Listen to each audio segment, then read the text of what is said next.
اچھا، میں آپ کو نا ایک وظیفہ بتاتا ہوں، ایک دعا بتاتا ہوں، کیونکہ ہر انسان کا نا کوئی نقصان ہوا ہوتا ہے اور وہ یہ چاہتا ہے کہ مجھے کوئی ایسی دعا مل جائے، ایسا وظیفہ مل جائے کہ میں اس کو پڑھوں اور میرا نقصان جو ہے نا وہ مجھے واپس مل جائے۔ تو میں آج آپ کو وہ دعا بتاتا ہوں، اور وہ دعا کسی عام آدمی کی بتائی ہوئی نہیں ہے، وہ دعا جناب رسول اللہ صلی اللہ علیہ وسلم کی بتائی ہوئی ہے۔ اور میں اس کا بیک گراؤنڈ بھی آپ کو بتاتا ہوں۔ بیک گراؤنڈ یہ ہے کہ ایک صحابی ہیں جن کا نام ہے حضرت ابو سلمہ رضی اللہ تعالیٰ عنہ۔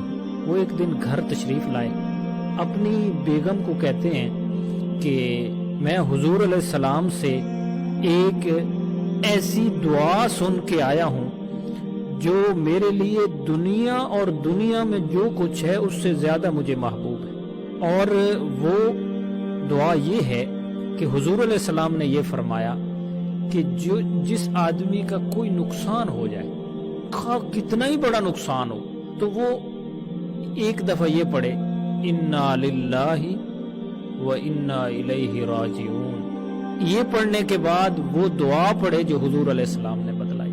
تو آپ نے فرمایا جو آدمی یہ دعا پڑھ لے گا تو اللہ پاک اس آدمی کو اس نقصان سے بھی زیادہ عطا فرمائیں گے۔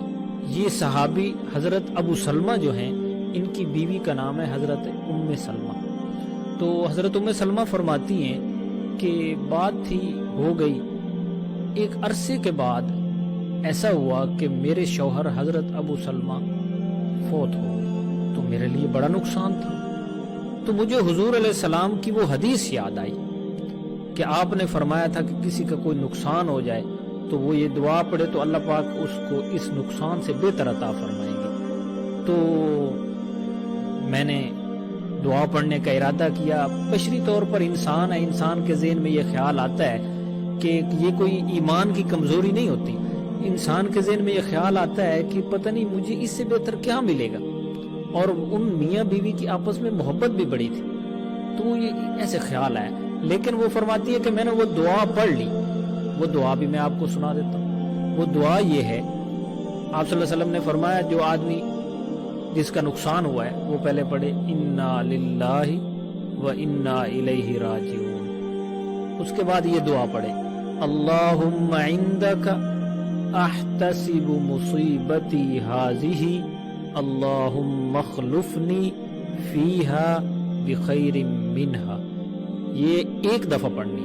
تو حضرت ام سلمہ فرماتی ہے کہ میں نے یہ دعا پڑھ لی، اور حضور علیہ السلام کی بات زمین اوپر ہو سکتی ہے، آسمان نیچے آ سکتا ہے، مگر آپ کی بات جھوٹی نہیں ہو سکتی۔ اس لیے ہمیں یہ کوئی ایگزامپل دینے کی بھی ضرورت نہیں ہے کہ فلاں نے یہ دعا پڑھی اس کا یہ کام ہو گیا۔